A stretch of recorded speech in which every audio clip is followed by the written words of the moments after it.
Let us look at the Taylor's theorem part 2. That is the one Taylor series which includes the error term or the remainder term. So as we have seen before, it says let f of x be a function defined in the closed interval a to b such that n-1th derivative of f of x is continuous on the closed interval a to b, differentiable in the open interval a to b, then there exists c in between a and b in real numbers such that f of b equal to f of a plus b minus a times the first derivative of f at a plus b minus a square by 2 factorial times the second derivative of f at a, and so on till n term plus the remainder term, that is b minus a to the power of n by n factorial times the nth derivative of f at c.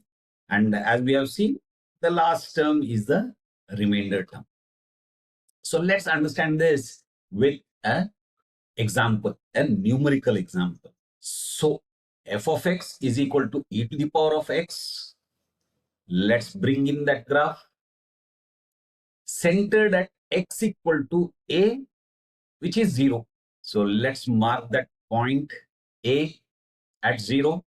Error remainder we are interested in is at x equal to b, which is 1. So we want to understand what the error is between the function value and the Taylor polynomial value at x equal to 1. So here let's mark this as b. Let's bring in the Taylor polynomial also. So this is showing you just the first term. Remember, e to the power of x equal to 1 plus x square by 2 factorial plus x cube by 3 factorial and so on. That is the Taylor expansion of e to the power of x. Okay, so here as you notice, this is representing just the first term. Okay, so what we are interested in is if we take the function value at b and if we take the function value on the Taylor polynomial, then what is the difference? What is the gap between these two? Because Taylor expansion is supposed to converge with the function. Now there is a gap here. So that is the error term. So the remainder after n terms is Rnx equal to x to the power of n times nth derivative of f of x at c divided by n factorial. Let's take it term by term. So when n equal to 0, then p naught x is equal to 1, which implies p naught 1, that is a polynomial at 1, is equal to 1. Now here what is the actual error? Graphically we can see the error is the distance between these 2 points. This is showing you f of 1 minus this is showing you p naught 1. So e to the power of 1 minus 1, and since e is irrational, it is approximately equal to 1.71828. Okay, but that was, graphically we looked at it. But by Taylor's remainder theorem, what will it be? So here we know R01 error using just the first term of the Taylor series, the 0th term is equal to 1 minus 0 to the power of 1, 1 minus 0 to the power of 1 divided by 1 factorial times fn or nth derivative of f at c. Any nth derivative of e to the power of x is e to the power of x itself. So which means here 1 to the power of 1 is 1, 1 factorial is 1. So these two we don't have to bother. So first derivative of e to the power of x at c will be e to the power of c. For some value c in the open interval 0 to 1. If we know the actual error, then we can figure out where exactly this c is.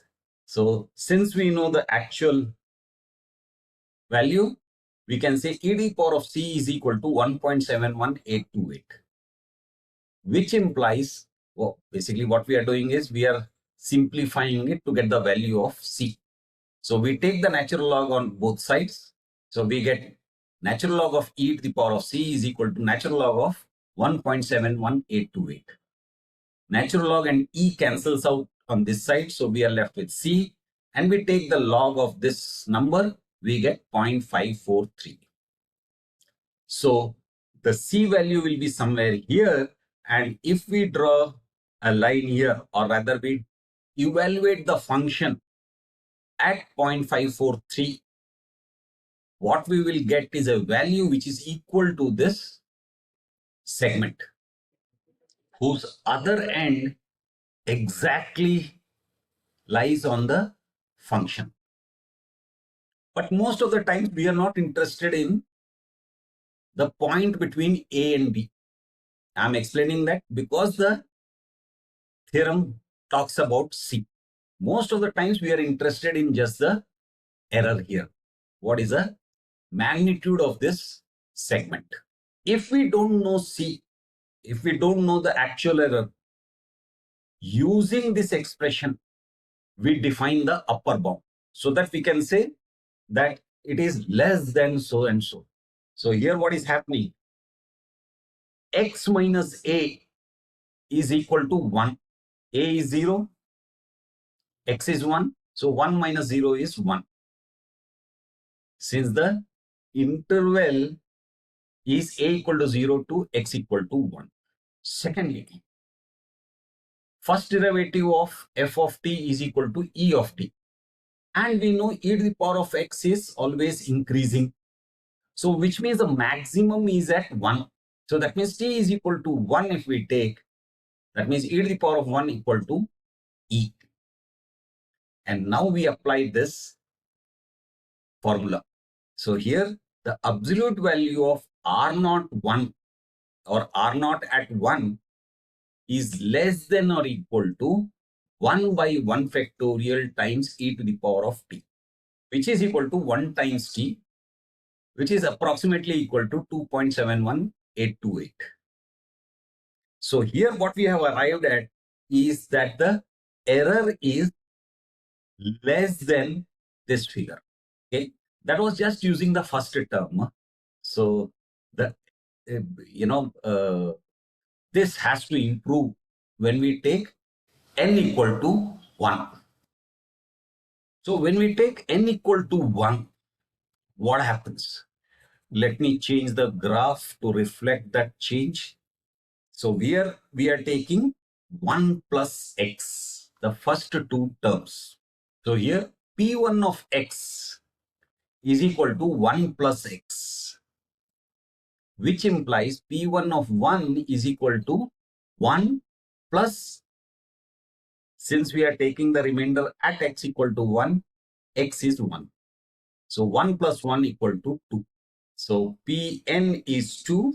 So the actual error is R1 of 1 is equal to f of 1 minus P1 of 1, which is equal to e to the power of 1 minus 2, which is approximately equal to 0.71828. That is graphically. Now let's look at it using Taylor's remainder theorem.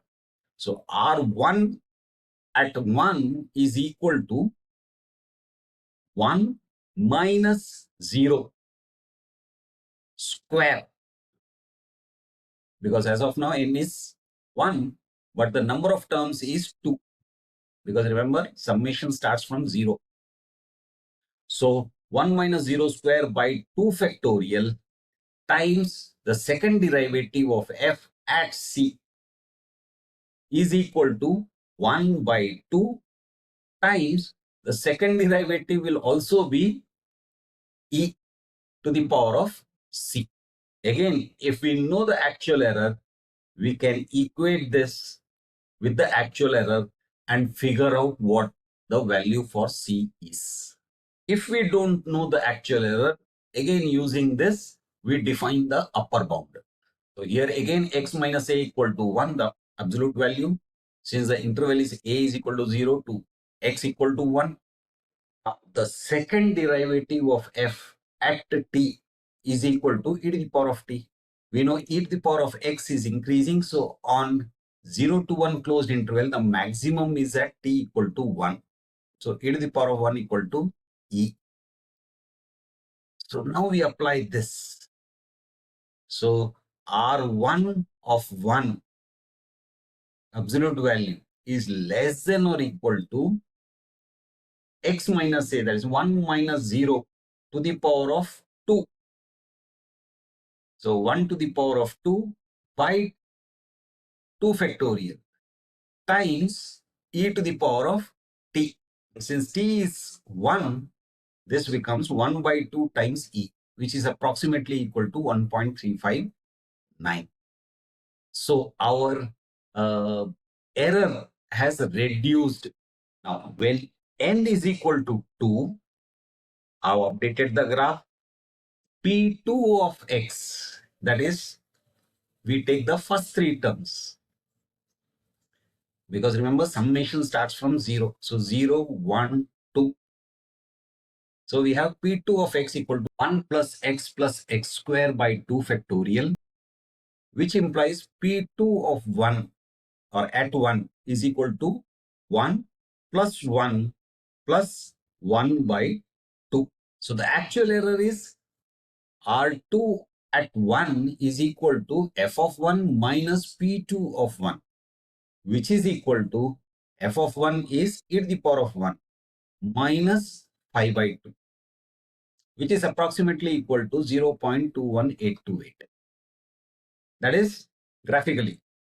Now by Taylor's remainder theorem, R2 of 1 is equal to 1 minus 0 to the power of n. 1 minus 0 cube times the third derivative of f at c divided by 3 factorial, which is equal to 1 by 6 times e to the power of c. Now here remember, this cube is coming here because n equal to 2 is the part of the Taylor series. So we are taking up to 3 terms, and the next term is the error term. Okay.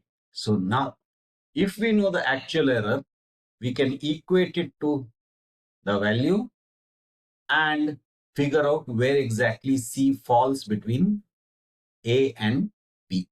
Most of the times we are not interested in that. So if we don't know the actual error, using this, we can define the upper bound. So here again, x minus a is equal to 1, since the interval is a equal to 0 to x equal to 1. Now, the third derivative of f at t is equal to e to the power of t. E to the power of x is increasing. So on the closed interval 0 to 1, the maximum is at t equal to 1. That is e to the power of 1, which is equal to e. And now applying this, we get the absolute value of R2 at 1 is less than or equal to 1 by 3 factorial times e to the power of t here. Because here we have to take the maximum at t in the interval a to x, that is 0 to 1. So 1 by 6 times e, which is approximately equal to 0.45305. Again, the error has reduced. Let me show you in tabular form. So we have n equal to 0. Actual was 1.71828. Remainder formula gives us less than or equal to 2.71828. Not very useful. But when we took the first two terms, the actual was 0.71828. Using the remainder formula, we got less than or equal to 1.359. With n equal to 2, that is 3 terms, the actual came down to 0.21828. And using the remainder formula, it came down to less than or equal to 0.45305.